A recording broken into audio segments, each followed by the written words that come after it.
So recently my girlfriend, she dumped me on Facebook. No customary phone calls, no hanging ups. She just posted on my wall those three magical words. It's over, asshole. And the thing that hurt me most was that the post got 752 likes.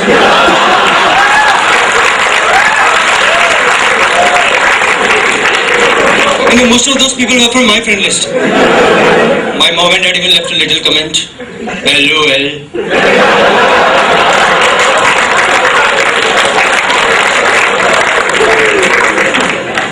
Yeah, my parents, they don't love me.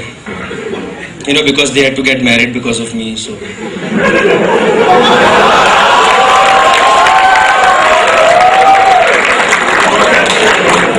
Thanks for laughing at that. At least somebody's happy I was born. So the point is, this could be so insensitive breaking up with someone on Facebook. Because now the whole world knows who dumped who. I mean, you can't even lie to your friends as guys usually do.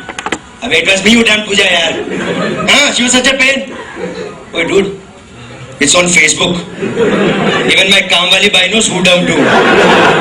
See, that's the trouble with getting dumped on a public portal. The best you can say is, even I was thinking of dumping her. But my net was down.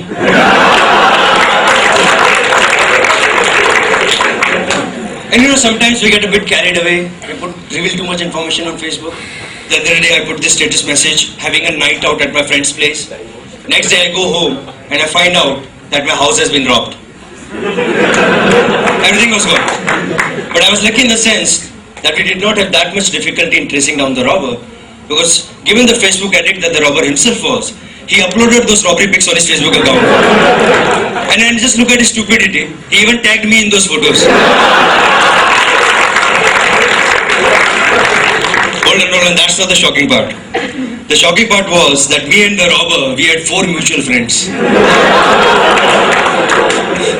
And I think Facebook, it's a very feminist website. No matter what crap a girl puts as a status message, guys, they will like it, they will comment it.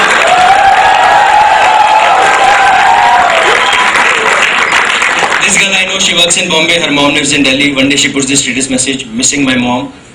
And all the guys were commenting, "Aww. So sweet. Moms are the best. Please accept my friend request."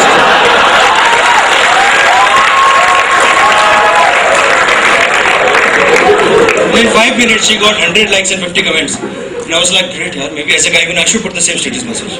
Let's see what happens. So the next day, I put this status message, missing my mom. And I was waiting.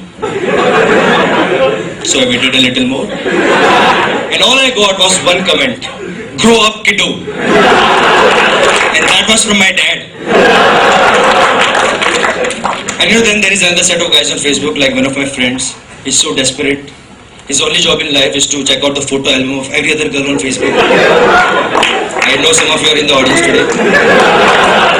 Yeah, that is what he do. That's what he does. And the moment a girl uploads a photo, he downloads it on his desktop. And then he tells us all these fake stories. We are like, dude, who's she? She's really hot. And she's my ex-girlfriend. We had some great fun. I poked her. And then she poked me back. And then this went on for like 1 or 2 years. And great, yeah. So next day I see his computer, he's got some photo of some other girl. Again the same story. She's my ex-girlfriend. The day after that, this time a French girl. Again, same story, she's my ex-girlfriend. So I said, dude, how many ex-girlfriends do you have? Around 3 GB. So if you here are on Facebook, look at you, you're feeling so proud of yourself. From Facebook, what an achievement. People may appear happy on the outside, but let me tell you, deep down, all Facebook users, they have a past. A dark past which they're not proud of. It's called Orkut.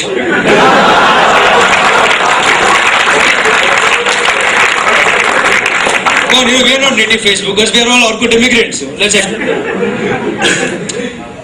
And people on the G-Talk and Yahoo Messenger, they put the status message as busy, idle. I'm fine with that. But sometimes people even put their sleeping status messages.